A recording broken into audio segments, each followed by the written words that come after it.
दोस्तों, आज हम लोग हमारे अतीत कक्षा 6 के इतिहास विषय के अध्याय 8 का अध्ययन करेंगे, जिसका नाम है गांव, शहर और व्यापार। तो इसको देखते हैं। देखिए, एक लोहार की दुकान पर प्रभाकर प्रभाकर लोहार के काम को देख रहा था। ये देखिए, ये प्रभाकर का चित्र दिया है और ये कोई चीज लिए हुए है, उसको देख रहा है। काम को देख रहा था लोहार को। एक छोटी सी बेंच पर कुल्हाड़ी और हंसिया जैसे कुछ औजार बेचने के लिए रखे थे। दूसरी ओर भट्ठी जल रही थी। औजार बनाने के लिए दो लोग लोहे की एक छड़ को गर्म करके उसे पीट रहे थे। तो भट्ठी क्या होती है? भट्ठी होती है, उसमें लोहे को गर्म किया जाता है। जैसे ये भट्ठी हो गई, अब यहाँ से ऐसे सरिया घुसेड़ दी जाती तो इसमें आग जलती रहती है, तो इससे ये गर्म होती है।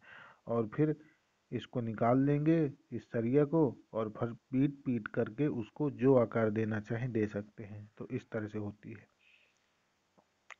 लोहे के औजार और खेती। लोहे का प्रयोग आज एक आम बात है। लोहे की चीजें हमारी रोजमर्रा की जिंदगी का हिस्सा बन गई हैं।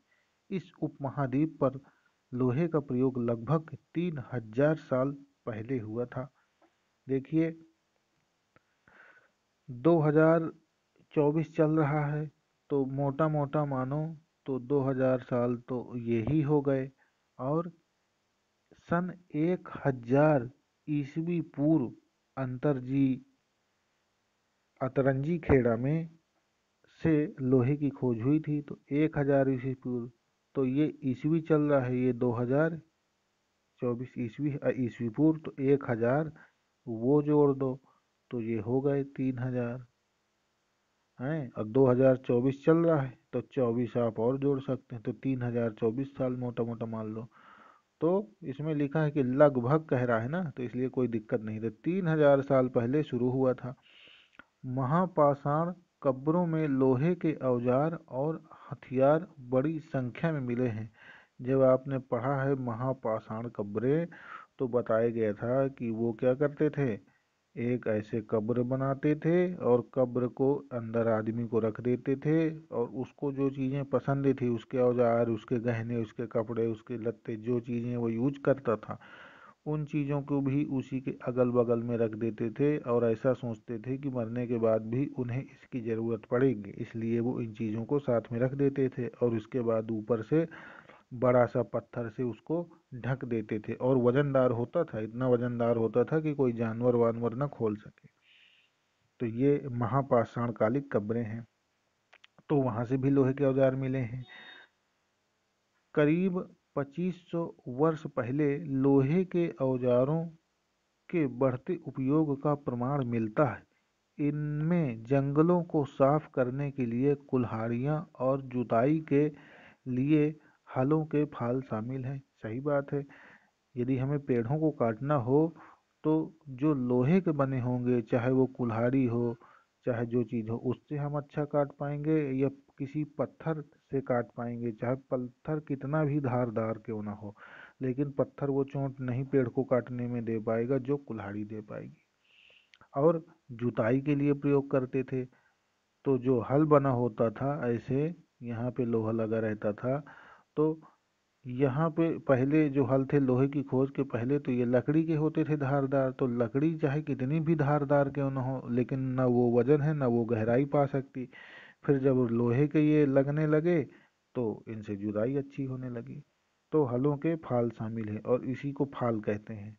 अध्याय 5 में तुमने पढ़ा था कि लोहे के फाल के इस्तेमाल से कृषि का उत्पादन बढ़ गया, क्योंकि ये जो हल था, ये और गहराई तक जमीन को खोदने लगा। तो जब खुदाई अच्छी होने लगी, तो कृषि का उत्पादन भी अच्छा हो गया। कृषि उत्पादन बढ़ाने के लिए उठाए गए अन्य कदम, और वो क्या कदम है? सिंचाई। यानी कि यदि आप ये सोचते हो कि जुताई अच्छी कर दी, तो जुताई नहीं, उसके लिए सिंचाई अर्थात पानी भी तो चाहिए। समृद्ध गांवों के बिना राजाओं और उनके राज्यों का बने रहना मुश्किल था। यानी यदि गांव में बसने वाले लोग ही समृद्ध नहीं होंगे, अर्थात अमीर नहीं होंगे, तो राजा को कर कैसे देंगे? और जब राजा को टैक्स नहीं मिलेगा तो राजा अपना राज्य कैसे चला पाएगा, यही कह रहा है। जिस तरह कृषि के विकास में नए औजार तथा रोपाई महत्वपूर्ण कदम थे, उसी तरह सिंचाई भी काफी उपयोगी साबित हुई। इस समय सिंचाई के लिए नहरें, कुएं, तालाब तथा कृत्रिम जलाशय, यानी तालाब जो क्या है खोद के जो बनाए गए वो कृत्रिम हुए, और जो तालाब पहले से बने थे प्राकृतिक रूप से गड्ढा था बड़े बड़े, वो तालाब तो प्राकृतिक थे ही, अकृत्रिम जो हम खोद के बनाते हैं। तो ये सारी चीजें उस समय क्या थे, सिंचाई के साधन थे जिनसे सिंचाई हो रही थी। आगे चलते हैं।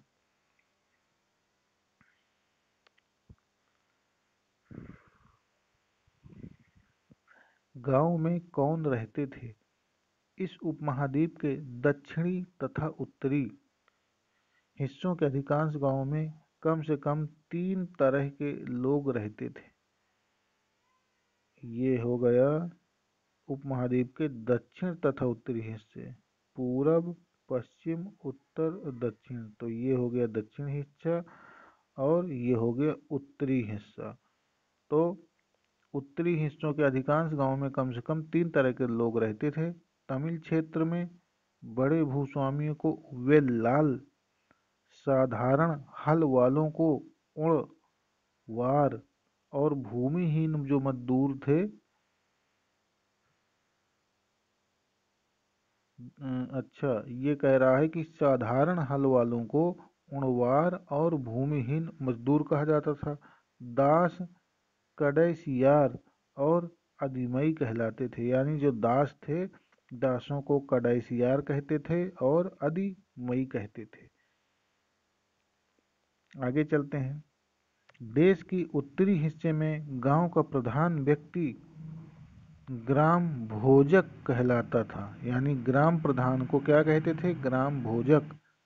अक्सर एक ही परिवार के लोग इस पद पर कई पीढ़ियों तक बने रहते थे, यानी जैसे कोई ग्राम भोजक या ग्राम प्रधान बन गया, यदि उसके खत्म होने के बाद फिर उसका लड़का बन जाएगा, वो खत्म हो गया तो उसका लड़का बन जाएगा, तो इस तरह पीढ़ी दर पीढ़ी एक ही परिवार के लोग बने रहते थे, यानी कि यह पद अनुवांशिक था।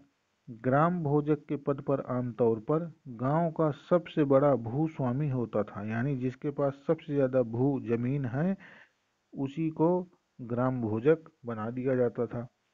साधारणतयः इसकी जमीन पर इनके दास और मजदूर काम करते थे, और ये जो बड़ा भूस्वामी होता था तो इतनी बड़ी जमीन में स्वयं तो काम कर ना पाएगा, कहाँ तक करेगा, कितना करेगा, तो दास और मजदूरों से काम कराया करते थे। इसके अतिरिक्त प्रभावशाली होने के कारण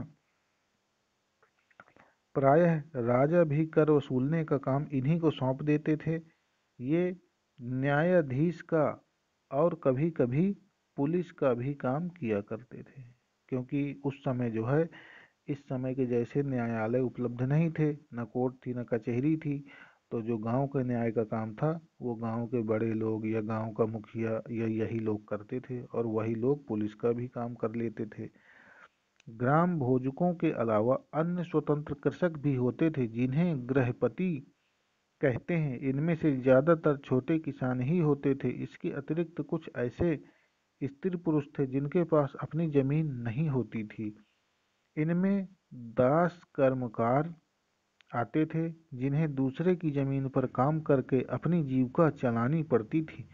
अधिकांश गांव में लोहार, कुम्हार, बढ़ई तथा बुनकर जैसे कुछ शिल्पकार भी होते थे। तो आज भी देखो कि गांव में एक एक आदमी ऐसा मिल जाएगा, और लोग जान के भी रखते हैं कि ये हमारे गांव में नहीं होगा तो काम कैसे होगा। जैसे लोहार एक गांव में जरूरी है, नहीं हल वल की हंसिया मसीहा वाला काम कौन करेगा, तो एक लोहार होना, एक कुम्हार होना, ताकि गांव के लोगों को पीने के पानी, बर्तन, घड़े वगैरह कौन देगा, तो ये इसलिए कुम्हार जरूरी है। बढ़ई जो लकड़ी का काम करे ताकि दरवाजे खिड़की वगैरह बन सकें, और बुनकर चटाई बुनने वाला, दरी बुनने वाला।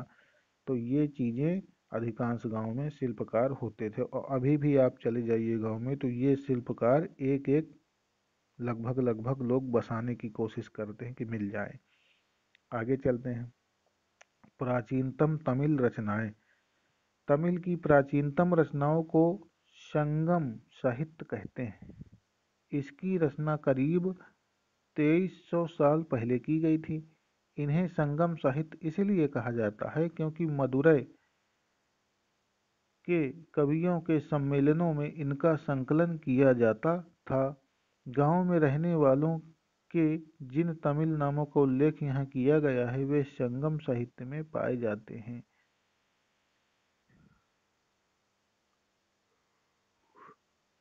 यहाँ देखते हैं आहत सिक्के के बारे में बताया गया है। आहत सिक्के सामान्यतः आयताकार और कभी-कभी वर्गाकार या गोल होते थे। यानी आयत सिक्के ऐसे हैं, ऐसे हैं और ऐसे हैं। तो वर्गाकार हो गए, आयताकार हो गए और गोल हो गए। ठीक है, तो तीनों प्रकार के होते थे। ये या तो धातु की चादर को काटकर या धातु के चपटे गोलिकाओं के बनाए जाते थे।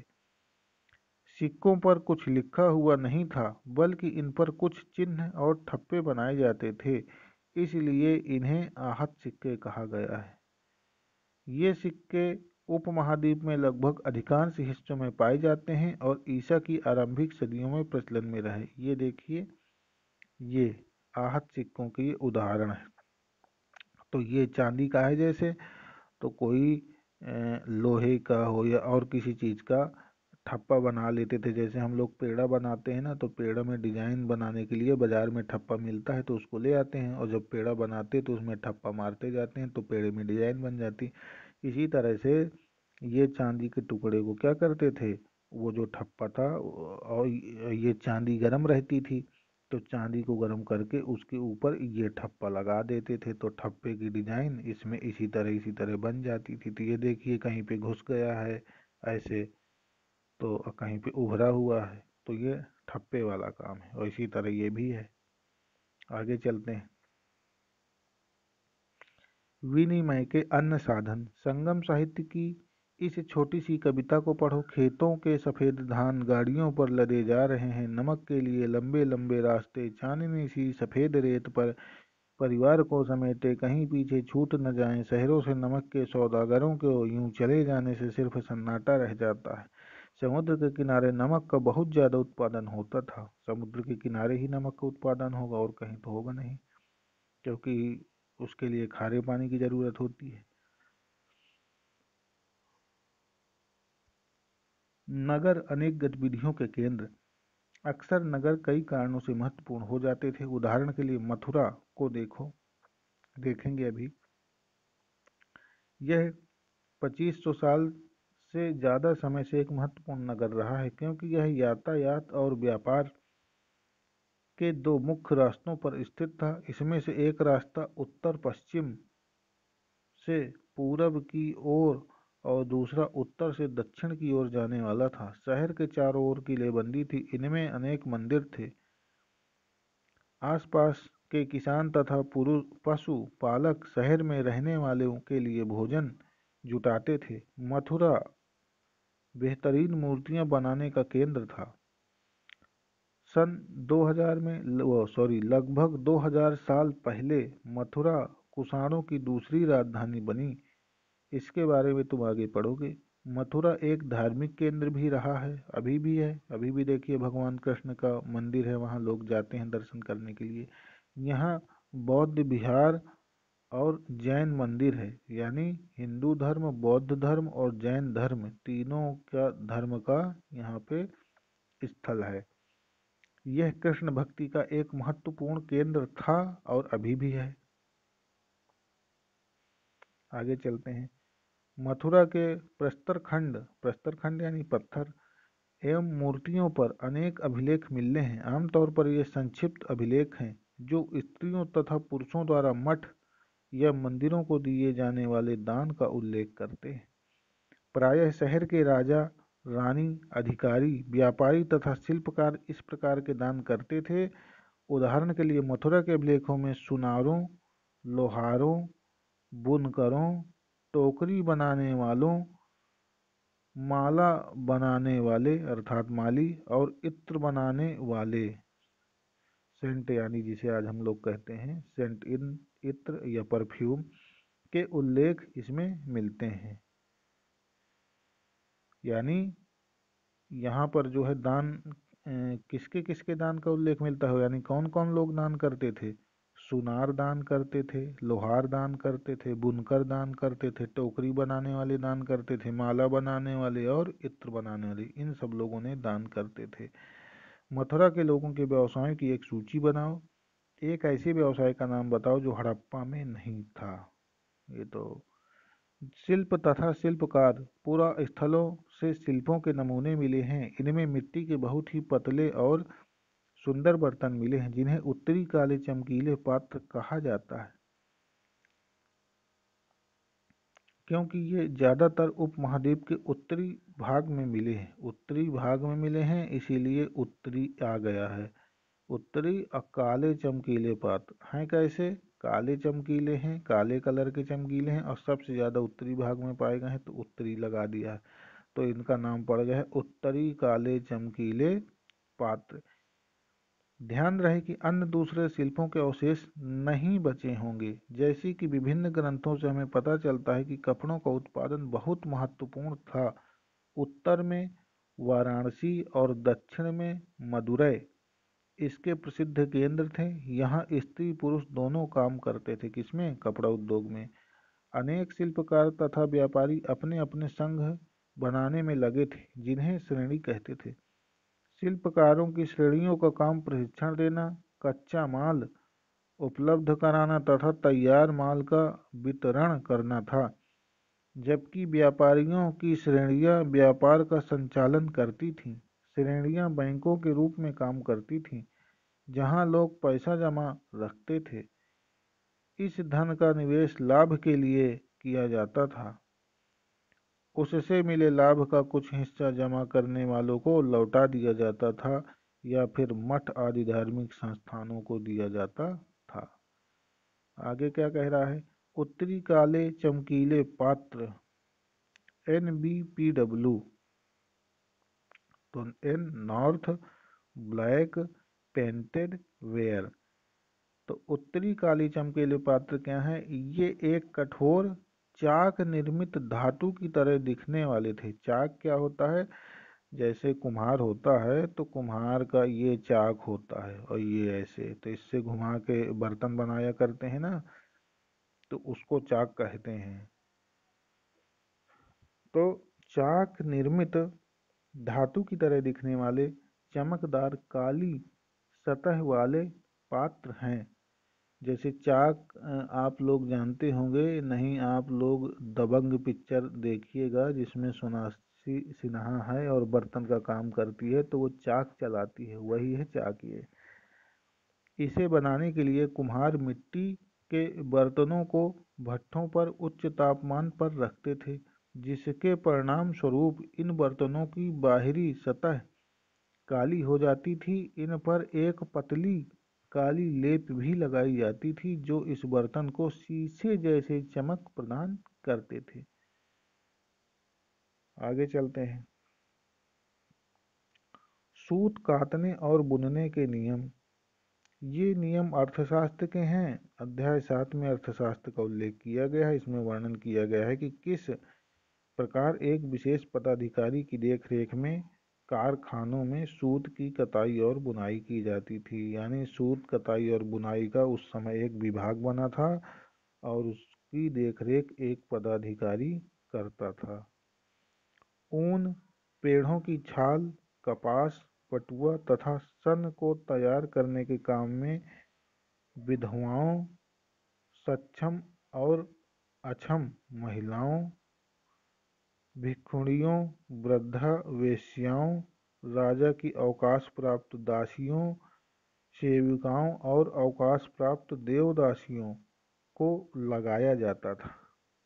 ठीक है, इसका मतलब क्या कह रहा है कि यदि ऊन निकालना है, पेड़ों की छाल निकालना है और कपास जिससे कि कपड़े बनते थे उस समय, और पटुआ, पटुआ भी कोई कपड़े व इससे भी कपड़ा बनता था, और सन, सन को तैयार करने के काम में इन लोगों को लगाया जाता था। विधवा तो आप जानते ही हैं, जिसका पति मर गया हो।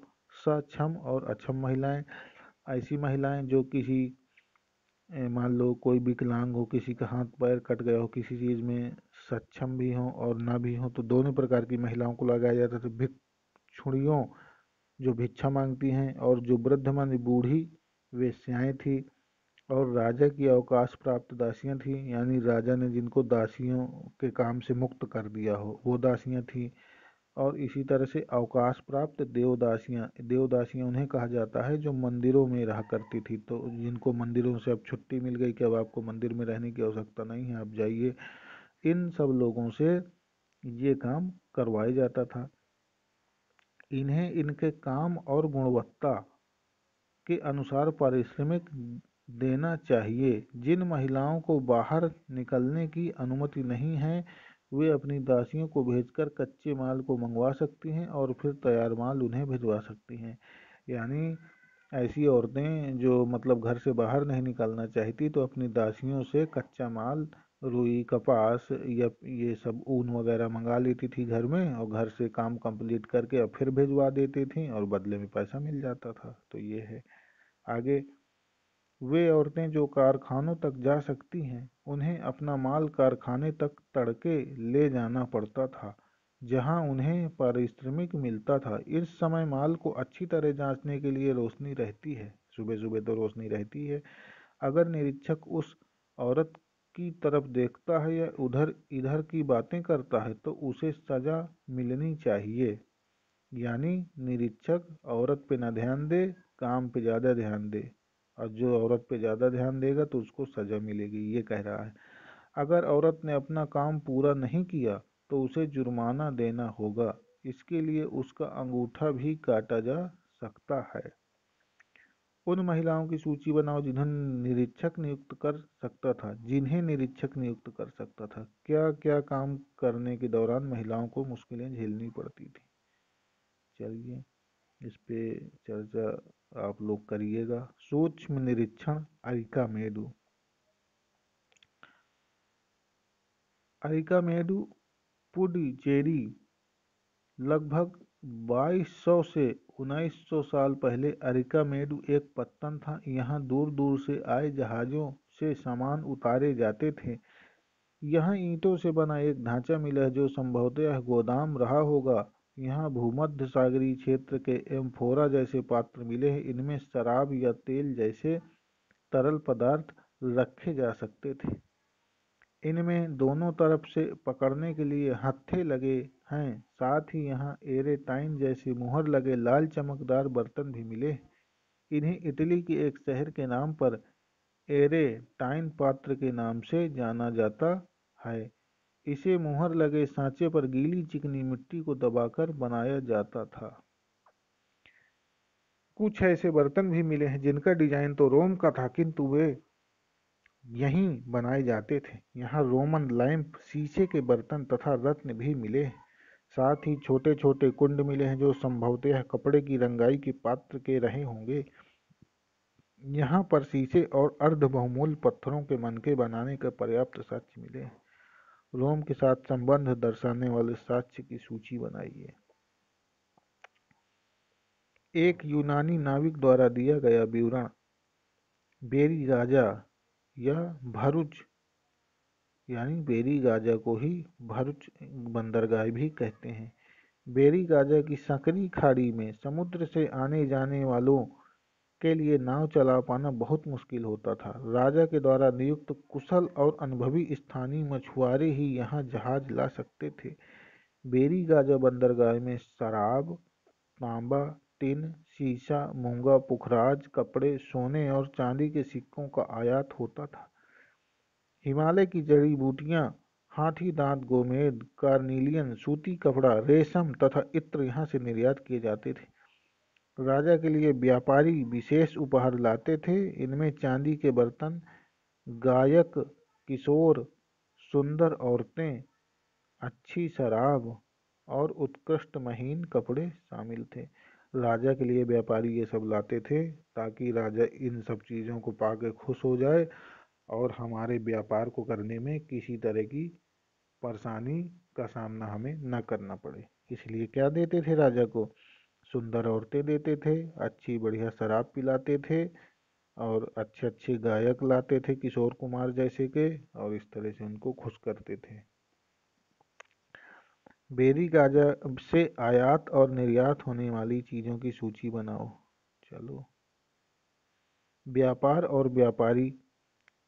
तुमने उत्तरी काले पालिश वाले बर्तनों के बारे में पढ़ा है। ये खूबसूरत बर्तन खास तौर से इनकी कटोरियाँ और थालियाँ इस उपमहाद्वीप के अनेक पुरास्थलों से मिली हैं। यानी उत्तरी काली पालिश वाले जो बर्तन है उसमें ज़्यादा करके कहे कौन से बर्तन मिले हैं, तो वो मिले हैं कटोरी और थाली मिली हैं सबसे ज़्यादा। सवाल उठता है कि इन जगहों पर ये बर्तन कैसे पहुंचे होंगे। ऐसा अनुमान लगाया जाता है कि जहां ये बनते थे वहां से व्यापारी इन्हें ले जाकर अलग अलग जगहों पर बेचते थे। दक्षिण भारत दक्षिण भारत में सोना मिल रहा है, कहाँ से? कर्नाटक से। मसाले केरल से, खास तौर पर काली मिर्च ये केरल में ही होती है तथा कीमती पत्थरों के लिए प्रसिद्ध था। काली मिर्च की रोमन साम्राज्य में मांग थी, यानी जो रोम देश है वहाँ सबसे ज़्यादा काली मिर्च की मांग रहती थी, इसलिए इसे जो है काले सोने के नाम से बुलाते थे। व्यापारी इन सामानों को समुद्री जहाज़ों और सड़कों के रास्ते रोम पहुंचाते थे। दक्षिण भारत में ऐसे अनेक रोमन सिक्के मिले हैं, इनसे यह अंदाजा लगाया जा सकता है कि उन दिनों रोम के साथ बहुत अच्छा व्यापार चलता रहा होगा। भाई जिस देश से व्यापार चलेगा तो उससे आदान प्रदान भी होगा, तो आदान प्रदान होगा तो मुद्रा का भी आदान प्रदान होगा, तो इसलिए यहाँ उसके सिक्के मिले हैं। व्यापार से जुड़ी कविता, इसकी कोई ज़रूरत नहीं है हमें पढ़ने की। व्यापारियों ने कई समुद्री रास्ते खोज निकाले, इनमें से कुछ समुद्र के किनारे चलते थे, कुछ अरब सागर और बंगाल की खाड़ी पार करते थे। नाविक मानसूनी हवा का फायदा उठाकर अपनी यात्रा जल्दी पूरी कर लेते थे। तो ये मानसूनी हवा क्या होती है? मानसूनी हवा होती है ये जो समुद्र है, मान लीजिए समुद्र का एक नियम है कि 15 दिन इधर को हवा चलेगी और 15 दिन इधर को हवा चलेगी, तो जब हवा का रुख जिस तरफ को होता था उसी समय पे वो लोग अपनी नाव दौड़ा देते थे। तो उससे फ़ायदा ये होता था कि उनको मेहनत नहीं करनी थी और हवा के धक्के से नाव और जल्दी पहुंच जाती थी। तो इसलिए मानसूनी हवा का फ़ायदा उठाकर अपनी यात्रा जल्दी पूरी कर लेते थे। वे अफ्रीका या अरब के पूर्वी तट से इस उपमहाद्वीप के पश्चिमी तट तक पहुंचना चाहते थे, तो दक्षिण पश्चिमी मानसून के साथ चलना पसंद करते थे। लंबी यात्राओं के लिए मजबूत जहाज़ों का निर्माण किया जाता था। समुद्र तटों से लगे राज्य। इस उपमहाद्वीप के दक्षिण भाग में बड़ा तटीय प्रदेश है जिसमें बहुत से पहाड़, पठार और नदी के मैदान हैं। नदियों के मैदानी इलाकों में कावेरी का मैदान सबसे उपजाऊ है। मैदानी इलाकों तथा तटीय इलाकों के सरदारों और राजाओं के पास धीरे धीरे काफी संपत्ति और शक्ति हो गई। संगम कविताओं में मूवेंदार की चर्चा मिलती है। यह एक तमिल शब्द है जिसका अर्थ है तीन मुखिया। इसका प्रयोग तीन शासक परिवारों के मुखियाओं के लिए किया गया है, ये हैं चोल, चेर और पांड्य। तो यही कह रहा है, तमिल शब्द है जिसका अर्थ है तीन मुखिया, और तीन मुखिया कौन है? ये हो गए, ये हो गए और ये हो गए, ये तीन मुखिया हो गए। करीब 2300 साल पहले दक्षिण भारत में काफी शक्तिशाली माने जाते थे। कौन? ये तीनों, चोल, चेर और पांड्य दक्षिण भारत में काफी शक्तिशाली माने जाते थे। इन तीन मुखियाओं के अपने दो दो सत्ता केंद्र थे, इनमें से एक तटीय हिस्से में और दूसरा अंदरूनी हिस्से में। यानी अंदर यहाँ शासन कर रहे हैं और एक तटीय हिस्सा पकड़ रखा है ताकि यहाँ से व्यापार कर सकें समुद्र के रास्ते। तो इसलिए इनके दो दो केंद्र हुआ करते थे। इस तरह 6 केंद्रों में से दो बहुत महत्वपूर्ण थे। एक चोलों का पत्तन पुहार था और एक कावेरी पट्टनम, वो सॉरी चोलों का पत्तन पुहार या कावेरी पत्तनम, और दूसरा कौन सा था? पांड्यों की राजधानी मदुरै। ये महत्वपूर्ण रहे। ये मुखिया लोगों से नियमित कर के बजाय उपहारों की मांग करते थे। यानी ये जो राजा थे चेर, चोर और पांडे, तो क्या करते थे? नियमित कर, यानी नियमित टैक्स नहीं चाहिए बल्कि उपहार दे दो। कभी कभी ये सैनिक अभियानों पर भी निकल पड़ते थे और आसपास के इलाकों से शुल्क वसूल कर लाते थे। इनमें से कुछ धन वे अपने पास रख लेते थे, बाकी अपने समर्थक, नाते रिश्तेदार, सिपाहियों में और कवियों में बांट देते थे। अनेक संगम कवियों ने उन मुखियाओं की प्रशंसा में कविताएं लिखी हैं जो उन्हें कीमती जवाहरात, सोने, घोड़े, हाथी, रथ, सुंदर कपड़े दिया करते। यानी ये जो कवि थे, तो इन्होंने कविताएं लिखी राजाओं की प्रशंसा में। क्यों राजाओं की प्रशंसा कर रहे हैं? क्योंकि वो उनको क्या करते थे? हीरे जवाहरात, सोने, घोड़ा, हाथी, ये सारी चीजें दे रहे हैं, तो जिससे पाएंगे तो उसके तो तेल लगाई वाली बातें करना पड़ेगा, तो वही कर रहे हैं ये लोग। इसके लगभग 200 वर्ष के बाद पश्चिमी भारत में सातवाहन नामक राजवंश का प्रभाव बढ़ गया। पश्चिमी भारत कहाँ है? ये ये जो क्षेत्र है ये पश्चिमी भारत आ जाएगा। तो यहाँ पर सातवाहनों का प्रभाव बढ़ गया है। सातवाहनों का सबसे प्रमुख राजा गौतमी पुत्र सातकर्णी था। उसके बारे में हमें उसकी मां गौतमी बलश्री द्वारा दान किए गए एक अभिलेख से पता चलता है। और अन्य सभी सातवाहन शासक दक्षिणा पथ के स्वामी कहे जाते हैं। दक्षिणा पथ का शाब्दिक अर्थ है दक्षिण की ओर जाने वाला रास्ता। पूरे दक्षिण क्षेत्र के लिए भी यही नाम प्रचलित था। श्री सातकर्णी ने पूर्वी, पश्चिमी तथा दक्षिणी तटों पर अपनी सेनाएं भेजी थी। यानी पूरब में भेज रहा है, पश्चिम में भेज रहा है और दक्षिण में भेज रहा है। कहाँ नहीं भेज रहा? उत्तर में नहीं भेज रहा, क्योंकि उत्तर में कोई तट नहीं है। उत्तर में तो जमीन है, उधर पाकिस्तान लग जाता, अफगानिस्तान, और यहाँ पे तट है, यहाँ पे आपको समुद्र मिल जाते हैं। तो इन तीनों तरफ इसने अपनी सेनाएं भेजी थीं। रेशम मार्ग और कुषाण।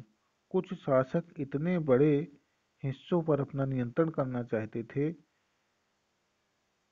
क्योंकि इस रास्ते पर यात्रा कर रहे व्यापारियों से उन्हें कर, शुल्क तथा तोहफे के जरिए लाभ मिलता था। इसके बदले ये शासक इन व्यापारियों को अपने राज्य से गुजरते वक्त लुटेरों के आक्रमण से सुरक्षा देते थे। सिल्क, सिल्क मने होता है रेशम। सिल्क रूट पर नियंत्रण रखने वाले शासकों में सबसे प्रसिद्ध कुषाण थे। करीब 2000 साल पहले मध्य एशिया तथा पश्चिमोत्तर भारत में इनका शासन था। पेशावर और मथुरा इनके दो प्रमुख शक्तिशाली केंद्र थे। किसके? कुषाणों के। पेशावर राजधानी थी और मथुरा एक इनका केंद्र रहा।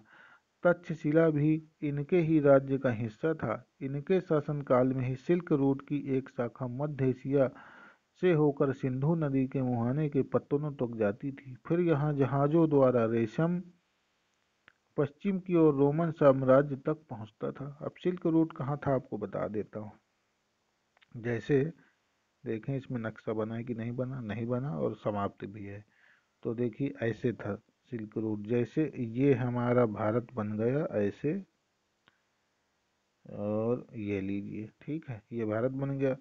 इधर ये जो है सब चीन पड़ता है, इधर अफगानिस्तान है, ये सॉरी पहले पाकिस्तान है फिर अफगानिस्तान है। वर्तमान में तो सब एक ही था। तो अब जो दिशा होती है ये है हमारी पूरब, ये हो गई पश्चिम, और ये हो गई उत्तर, और ये हो गई दक्षिण। तो सिल्क रूट जो पड़ता था वो उत्तर और पश्चिम ऐसे पड़ता था। तो चीन से सिल्क यानी रेशम आया करता था, तो जो चीन से रेशम आता था वो ऐसे होके जाता था, ऐसे। तो यहाँ ये तो भारत से होके जाना पड़ेगा, तो जब भारत से होके जाएगा तो यहाँ पे कुषाणों का अधिकार था। तो जब भी कोई यहाँ से निकलता था व्यापारी, तो वो उससे यहाँ पे टैक्स लेते थे, और यहीं पे तक्षशिला स्थित था। तो ये था सिल्क मार्ग। अब यहीं से होके इनको अरब देश जाना है, मिस्र जाना है, और जितनी भी कंट्री जाना है सब इधर ही से जाना है। यूनान जाना है तो इधर ही से जाना है। तो कोई भी आदमी आए वो गुजरेगा यहीं से। तो ये इनका गढ़ बना था बीच में। तो जब बीच में गढ़ बना है तो यहाँ से ये लोग अपना क्या करते थे, टैक्स वसूलते थे। यही है रेशम मार्ग, और इसी का फायदा इनको कुषाणों को मिल रहा है। तो सबसे ज्यादा धन कमाया कुषाणों ने, तो सबसे ज्यादा शुद्ध सोने के सिक्के चलाने वाले भी कौन रहे, कुषाण रहे। तो इस प्रकार से ये चैप्टर खत्म होता है। तो यदि आप लोगों को ये इतिहास का ये चैप्टर समझ में आया हो तो कृपया कर आप लोग इसे लाइक करें, सब्सक्राइब करें, और उन लोगों तक भी पहुंचाने का प्रयास करें जिनके लिए ये उपयोगी सिद्ध हो सकता है। थैंक यू, धन्यवाद।